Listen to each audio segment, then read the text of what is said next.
ஓம் நம சிவாய. வணக்கம். நான் ஜோதிடர் மகேஜி பேசுகிறேன். இறந்தவர் பிழைப்பது போல் வாழ்க்கையில் முழுவதும் தோற்றவரை ஜாதகப்படி ஜெயிக்க வைக்கும் ரகசியம். இந்த பதிவில் நான் நிறைய பேர் வாழ்க்கையில் எதுலேயுமே ஜெயிக்க முடியாமல் இருப்பாங்க. எல்லாத்துலேயும் பிரச்சனையாக இருக்கும், பலவித கஷ்டங்கள். பொதுவாக ஆரம்பத்தில் கல்வி தடைப்படும். கல்வி தடைப்பட்டால் நல்ல வேலை கிடைக்காது. நல்ல வேலை அமையலைன்னா நல்ல கல்யாணம் பண்ண முடியாது. திருமண வாழ்க்கையே கேள்விக்குறியாகும். இப்படி அதே போல் பார்த்திங்கன்னா, ஆரம்பத்தில் தந்தை சரியில்லாமல் இருப்பாங்க. தந்தை சரியில்லை அப்படிங்கையில் வீடு, வாகனம், சொத்து சுகங்கள்லாம் பாதிக்கப்படும்.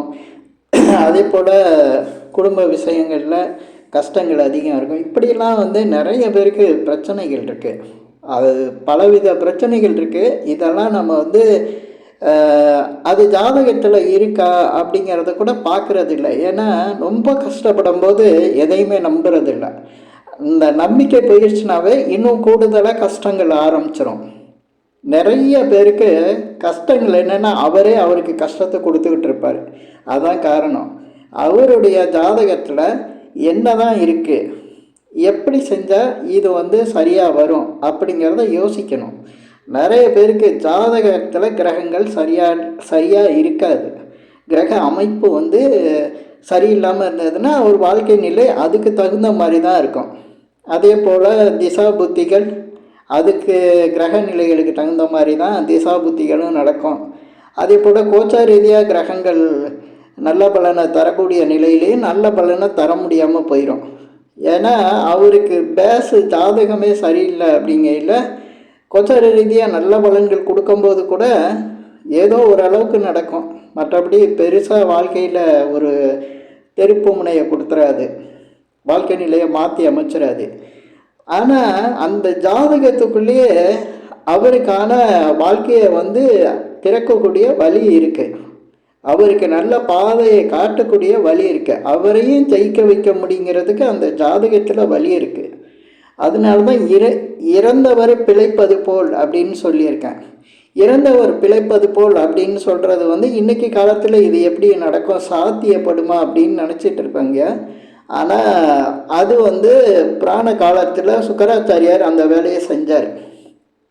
இறந்தவர் அந்த சுக்கராச்சாரியோட மந்திரத்தை தெரிஞ்சு வச்சு அதன் மூலமாக எல்லாத்தையும் பிழைக்க வச்சுக்கிட்டு இருந்தாங்க. இது சுக்கராச்சாரியார் தன்னுடைய தன்கிட்ட படித்தவங்களுக்கு இந்த இதை சொல்லி கொடுத்துக்கிட்டு இருந்தார். தன்னுடைய சீடர்களுக்கு சொல்லி கொடுத்தாரு. இது போல் இது இன்றைக்கி சாத்தியப்படாது. ஏன்னா சுக்கராச்சாரியார் இல்லை. அது உதாரணத்துக்கு நம்ம சொல்லிக்கலாம். அதே போல் இன்றைக்கி நடக்கிற உலகத்தில் நடக்கிற பல பிரச்சனைகள்லாம் பார்க்கும்போது ஒவ்வொரு மனுஷனும், ஏன்னா அந்த வீடியோ போட்டோம்னா அதில் கமெண்டில் சொல்லும் போதே அவங்களுடைய நிலை என்னன்னு புரியுது. உயிர் மட்டும்தான் இருக்குது, மற்ற எல்லாம் போயிடுச்சு அப்படிங்கிற மாதிரிலாம் கமெண்ட் போடுறாங்க. அந்த அளவுக்கு இருக்குது. ஏன்னா அந்த வீடியோ படையில் எப்படி அவ்வளோ கஷ்டம்லாம் யாருக்கும் இல்லையேன்னு சொல்லலாம். ஆனால் அந்த கமெண்ட்ஸ் எல்லாம் படித்து பாருங்கள். அதில் நிறைய பேர் அந்த மாதிரி கமெண்ட்ஸ் எல்லாம் போடுறாங்க. அந்த அளவுக்கு கஷ்டங்கள் இருக்குது, உயிர் மட்டும்தான் இருக்குது அப்படின்னு சொல்கிறாங்க. அந்த மாதிரி இருக்கிறவங்க, அதே போல் ஓரளவுக்கு பாதிப்பு இருக்கிறவங்களும், அதே போல் வாழ்க்கையை சரி செஞ்சுக்கிறவங்களும் இந்த மாதிரி பதிவுகளில் சொல்லக்கூடிய விஷயங்களை வச்சு நீங்கள் பண்ணலாம். ஏன்னா அதுக்கு ஒரு ஜாதகம், அவங்களுடைய ஜாதகம் பேசிக்கு இருக்கணும். இப்போ ஜாதகம் இல்லாமல் இந்த விஷயங்கள்லாம் உங்களுக்கு எப்படி சரி பண்ணுறதுங்கிறது உங்களுக்கு தெரியாது. ஏன்னா ஜாதகத்தில் தான் அதுக்கான வழிகள் கிடைக்கும். ஜாதகத்தில் இப்போ கிரகங்கள் சரியில்லை அப்படிங்கையில் வாழ்க்கை நிலை சரியில்லைங்கிறத நான் ஏற்கனவே சொல்லியிருக்கேன். லக்னாதிபதி சரியில்லை, 2ஆம் அதிபதி சரியில்லை, 3ஆம் அதிபதி, இப்படி 12 கட்டமே எனக்கு சரியில்லாமல் போயிடுச்சு, கட்டம் சரியில்லை அப்படிங்கிற மாதிரி சொல்லுவாங்க. கிரகங்கள்லாம் எனக்கு நல்ல பலனை கொடுக்க முடியாத நிலையில் தான் இருக்குது, ராசி கட்டமும் நவவம்ச கட்டம் எல்லாம் போயிடுச்சு, எனக்கு அப்படி தான் இருக்குது அப்படின்னு சொல்கிறவங்களுக்கு இந்த பதிவில் நான் சில விஷயங்களை சொல்லுவேன். அதை சரி பண்ணுறதுக்கு பார்த்திங்கன்னா இப்போ ஒருத்தருக்கு சரி பண்ணணும்னா அந்த ஜாதகத்தில் அவருக்குன்னு சில நல்ல விஷயங்கள் இருக்குது. இப்போ லக்ன புள்ளியை நான் நேற்று ஒரு வீடியோ போட்டிருந்தேன். லக்ன புள்ளி அது ரொம்ப இம்பார்ட்டண்ட்டு. லக்ன புள்ளியை வச்சு நீங்கள் பல விஷயங்களை வந்து சரி பண்ண முடியும், உங்களுடைய வாழ்க்கை நிலையை மாற்றிக்க முடியும். அதே போல் கரணநாதன் இருப்பார். இப்போ கரணநாதன் வச்சு நிறைய விஷயங்கள் உங்கள் வாழ்க்கையில் உங்களுக்கு சாதகமான நிலையை மாற்றிக்க முடியும். இதே போல் யோகர் இருப்பார். யோகரை வச்சு பார்க்கலாம். இப்போ கிரகங்கள் சரியில்லைங்கிறத நீங்கள் ஏற்றுக்குவீங்க நான் இதெல்லாம் சொல்லும்போது. ஏன்னா இப்போ கிரகங்கள் சரியில்லை, ஆனால் லக்கண புள்ளியை வந்து மாற்ற முடியாது, கரணநாதனை மாற்ற முடியாது, யோகரை மாற்ற முடியாது. அதெல்லாம் இருப்பாங்க, உங்கள் ஜாதகத்தில் இருந்துக்கிட்டு தான் இருப்பாங்க. அப்போ அதை இயக்கக்கூடிய எதை இயக்கினா எப்படி நடக்கும் அப்படிங்கிறத தெரிஞ்சுக்கணும். இப்போ லக்ன புள்ளியை சாதகமாக எப்படி இயக்கிறது, அதே போல் கரணநாதனை இயக்கிறது, யோகரை இயக்கிறது, இந்த மாதிரி அப்புறம் தாராபலனை இயக்கிறது, இப்படியெல்லாம் இயக்கும்போது நிச்சயமாக அவங்களுக்கு நல்ல பலன் வந்து கண்டிப்பாக கிடைக்கும். அது வந்து அந்த சூட்சமம் வந்து தெரியணும், அவ்வளோதான். அந்த சூட்சமம் உங்கள் ஜாதக அமைப்புலேயே இருக்கும். உங்கள் கரணநாதனுக்கு தகுந்த நாளகை தேர்ந்தெடுத்துக்கிறது, நேரத்தை தேர்ந்தெடுக்கிறது, இப்படி பல விஷயங்களை வந்து சொல்லலாம். அது நிறைய சூட்சமங்கள் இருக்குது. ஒருத்தரால் எவ்வளவு செய்ய முடியுமோ அந்த அளவுக்கு வந்து சாதகமான விஷயங்களை செஞ்சுக்கிட்டு இருந்தாலே அவருக்கு சாதகமாக பல விஷயங்கள் நடக்க ஆரம்பிச்சிடும். வேலை, அதே போல் கல்வி, திருமண வாழ்க்கை, இதே போல் பல விஷயங்கள். அப்போ திசா புத்தி இதெல்லாம் வந்து எப்படி அப்படின்னு கேட்டால் நம்ம விதண்டவாதத்துக்கு நிறைய பேசலாம். அப்போ திசா புத்தி கோச்சாரத்தில் வரக்கூடிய கிரகங்கள் அப்போல்லாம் பாதிப்பு இருக்கும், ஆனால் பெரிய பாதிப்பு கொடுக்கக்கூடிய நிலையில் இருந்தால் பெரிய பாதிப்பை கொடுக்காம சாதாரணமாக உங்களுக்கு அது தெரியாமல் வாழ்க்கை நிலையை ஓரளவுக்கு நல்லாவே கொண்டு போயிட்டுருக்கோம். வாழ்க்கையில் வந்து சராசரியில் நல்ல வாழ்க்கையாகவே இருக்கும் அவங்களுக்கு. இப்போ இந்த வீடியோ போடுற நான் பாருங்கள், எனக்கு ஜோதிடம் பார்க்குறேன், என்னுடைய தொழில் ஜோதிடம். ஜோதிடத்துக்கு புதன் தான் வந்து காரக கிரகமாக இருக்கார். எனக்கு வந்து லக்ன புள்ளிக்கு புதன் வந்து கிரகமாக வர்றாரு. நான் எப்படி இயக்கிறேன்னு இதிலே சில விஷயங்கள் சொல்கிறேன். எனக்கு வந்து புதன் அப்படிங்கிறதுல நான் பயன்படுத்துகிறத பாருங்கள். ராமரோட ஜாதகத்தை பயன்படுத்துகிறேன். ஏன்னா புதனுக்குரிய கடவுள் யாருன்னா ராமர். வில் அம்பை காட்டுறேன். நான் என்னுடைய தம்ப்நெயிலில் கூட வில்லம்பை ஒருத்தர் வச்சுருக்க மாதிரி காட்டியிருப்பேன். இதில் ராமர் ஜாதகமே உள்ளே போட்டிருப்பேன். அதே போல் பாருங்கள், அந்த புதனுக்குரிய 17ஆம் நம்பரை நான் யூஸ் பண்ணியிருக்கேன். இதில் என்னுடைய ஃபோன் நம்பரில் கடைசியில் 17 வர மாதிரி நான் யூஸ் பண்ணியிருக்கேன். இது வந்து 17ங்கிறது உங்களுக்கு என்ன புதனுக்கு 17ஆன்னு கேட்பீங்க. அதில் சூட்சமாக இருக்குது. இப்போ புதனோட திசா புத்தி எத்தனை வருஷம்? 17 வருஷம்தான். அந்த 17 தான் நான் இதில் யூஸ் பண்ணியிருக்கேன். என்னுடைய பேங்க் அக்கௌண்ட்டை நான் சென்னையில் என்னுடைய பேங்க் அக்கௌண்ட்டை சென்னை 17ல் வச்சுருக்கேன். சென்னை 17 டி நகரில் தான் வச்சுருக்கேன். ஏன்னா என்னுடைய அக்கௌண்ட்டுக்கு பணம் வரணுன்னா அந்த ஏரியா, ஆனால் நான் அந்த ஏரியா இல்லை, நான் வேறு ஏரியாவில் இருக்கேன். சென்னையில் சம்மந்தமே இல்லாமல் நான் போய் டி நகரில் அக்கௌண்ட் ஆரம்பித்தேன். ஏன்னா நான் இயக்கிறேன் அதெல்லாம். அப்போ எனக்கு அக்கௌண்ட்டுக்கு பணம் வந்துக்கிட்டு தான் இருக்குது. எத்தனையோ நாட்டிலேருந்து எங்கேயோ எந்த கண்ட்ரியில் இருந்தாலும் என்னுடைய அக்கௌண்ட்டுக்கு பணம் வந்துக்கிட்டே இருக்குது. காரணம் நான் சரியாக இயக்கிறேன். அதே போல் புதன்கிறது பார்த்திங்கன்னா கல்விக்குரிய கிரகம், சரஸ்வதியை குறிக்கும்.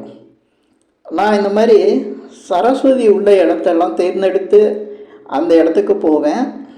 என்னுடைய வீடு இருக்கிற இடத்துலையே சரஸ்வதி இருக்கிற மாதிரி பார்த்துக்கிட்டேன். அது எதிர்பாராமல் வந்து தேட வேண்டியது இல்லாமல் எனக்கு ஈஸியாக கிடைச்சது. ஏன்னா என் எண்ணத்துலேயே அது இருக்கிறதுனால எதிர்பாராமல் அதே இடத்துக்கு நான் போகிறேன், சரஸ்வதி உள்ள இடத்துலையே. சரஸ்வதிங்கிறது நீங்கள் பல விஷயங்களில் அது கடவுளாகவும் இருக்கலாம், ஒரு பள்ளிக்கூடமாகவும் இருக்கலாம், அது ஒரு புத்தக கடையாகவும் இருக்கலாம், ரேஷன் கடை, அது கூட புதன். அந்த மாதிரி சரஸ்வதிங்கிறது வந்து புதனோட இதில் இருக்கிறது, அப்படி பயன்படுத்தலாம். அப்புறம் மொபைல் நம்பரில், நம்மளோட மொபைல் நம்பரில் நம்ம பயன்படுத்துகிறோம், அதை தான் நான் இதிலே போட்டிருக்கேன். அதே போல் பின் நம்பரில் சில விஷயங்கள், பல விஷயங்கள் இருக்குது. நம்ம வெளியில் சொல்ல முடியாத பல விஷயங்களை வந்து நம்ம லக்ன புள்ளியை வச்சு இயக்கலாம். அது சக்ஸஸ் ஆகும். அது ப்ராக்டிக்கலில் வந்த பிறகு தான் உங்களுக்கு தெரியும். இப்படி முழுவதும் தோற்று போகிறாருன்னா அவர் ஜாதகம் சரியில்லைன்னு அவரை முடிச்சிடக்கூடாது. அவரையும் ட்ரை பண்ண வைக்கணும். அவர் ஜாதகத்துலேயும் இது போல் கரணநாதனுக்கு பல விதங்களில் நிறைய விஷயங்கள் வந்து இருந்துகிட்ருக்கு. கரணநாதனை இயக்கிறதுக்கு எத்தனையோ நுணுக்கமான விஷயங்கள்லாம் இருந்துக்கிட்டே இருக்குது. அதை வந்து கரெக்டாக வந்து கடைப்பிடிக்கிறவங்களுக்கு அந்த விஷயங்கள் வந்து நிறைய சக்ஸஸை கொடுக்கும்.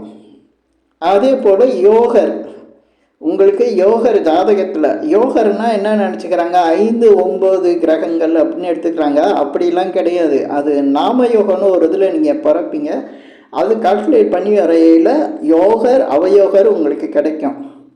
அது நிறைய அது விஷயங்கள் வந்து அந்த யோகர் மூலயமா நீங்கள் வந்து எடுக்கலாம் நிறைய.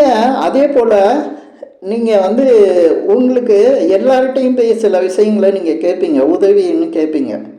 ஆனால் உங்களுக்கு ரொம்ப நண்பராக இருப்பாங்க, அவங்களே உங்களுக்கு எந்த உதவியும் செய்ய மாட்டாங்க. காரணம் என்னென்னா அவங்களுடைய அந்த லக்ன புள்ளி வேறு எதிர் இதில் உங்களுக்கு இருக்கும். அதே உங்களுக்கு எதிரானவராக ஒருத்தர் இருப்பார், உங்களுக்கு விரோதியாக கூட இருக்கலாம். அவருக்கு லக்ன புள்ளி உங்களுக்கு சாதகமாக இருக்கும். அவர் மற்றவங்களுக்கெல்லாம் வந்து செய்யாத உதவியை உங்களுக்கு செய்யக்கூடிய நிலை வந்து உங்களுக்கு சந்தர்ப்பம் அமையும். அப்போ அதை கண்டுபிடிச்சி நீங்கள் பயன்படுத்த தெரியணும். இப்போ இந்த மனிதரை வச்சு நம்ம ஜெயிக்கலாம் அப்படின்ட்டு பல விஷயங்கள், பல சுவாரஸ்யமான விஷயங்களை வந்து உங்கள் ஜாதகம் இருந்தால் அந்த ஜாதகத்தை வச்சு நீங்கள் வாழ்க்கையில் ஜெயிச்சுக்கிட்டே போயிட்டே இருக்கலாம்.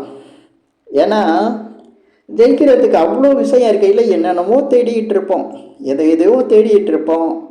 அப்புறம் நடக்காத விஷயங்களுக்கு விதண்டாவாதம் பேசுகிறது, அப்படிலாம் சில பேர் வந்து இருக்காங்க. அதில் தான் நிறைய கஷ்டங்கள்லாம் வருது.